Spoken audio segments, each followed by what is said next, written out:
The final wish. What does a legend desire when the curtain begins to fall?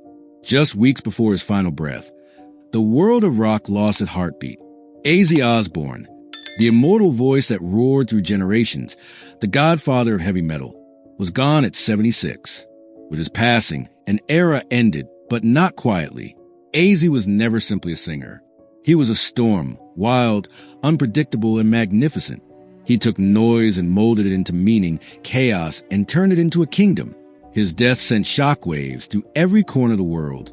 Fans wept, friends fell silent, and for his family, time seemed to freeze mid-beat. But true to his name, the Prince of Darkness, Ozzy didn't fade into quiet despair.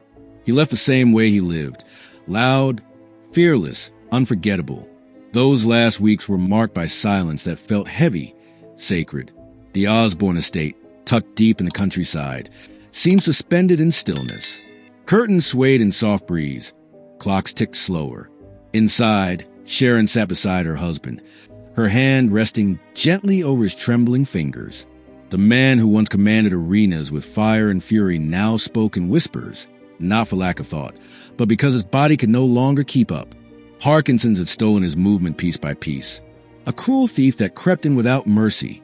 The same man who once sprinted across stages in leather and lightning now struggled just to lift a cup. The last few years, he once confessed softly, have been pure hell. Yet even then, his spirit refused surrender. His eyes still held that familiar spark, wild, mischievous, alive. The body's wrecked, he'd say with a grin, but the brain's still at the party. Every morning he asked not for doctors or medicine, but for tea and Sharon. They would sit for hours, speaking of everything and nothing. He reminisced about his beginnings in Aston, the soot, the struggle, the hunger. He laughed about his first gig, terrified yet electrified. He spoke of his children, Kelly's fire, Jack's steadiness, Amy's quiet strength.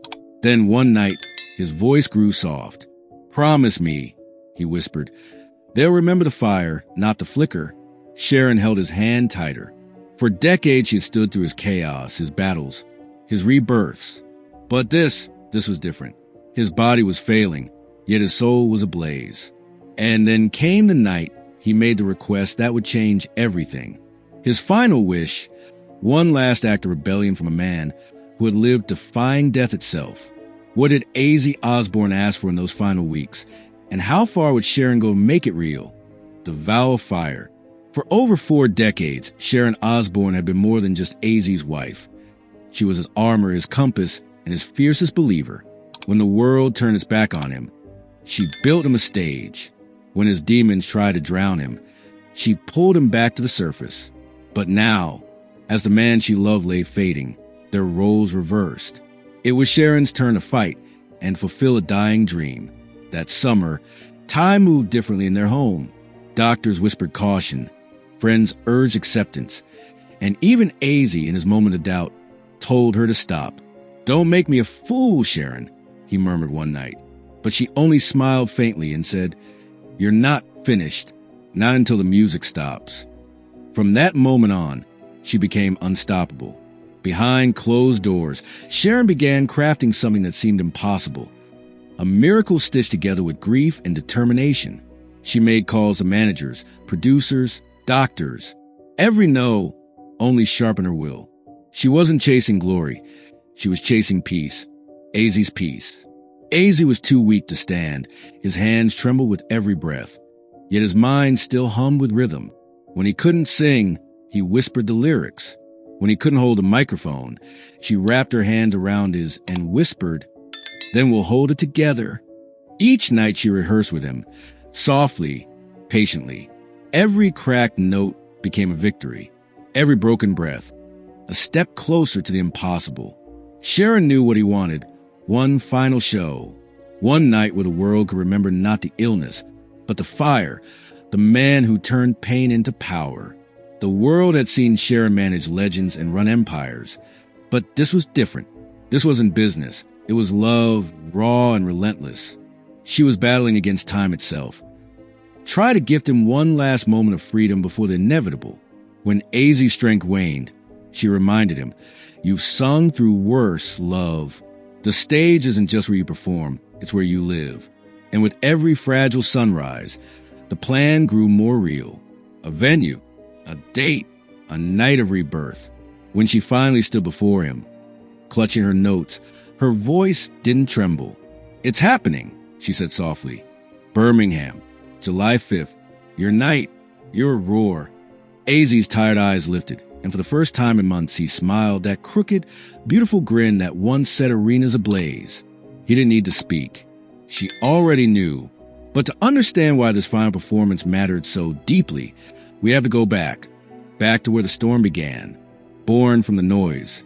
Before the world knew the Prince of Darkness, there was just John Michael Ozzy Osbourne, a restless boy from the industrial heart of Aston, Birmingham.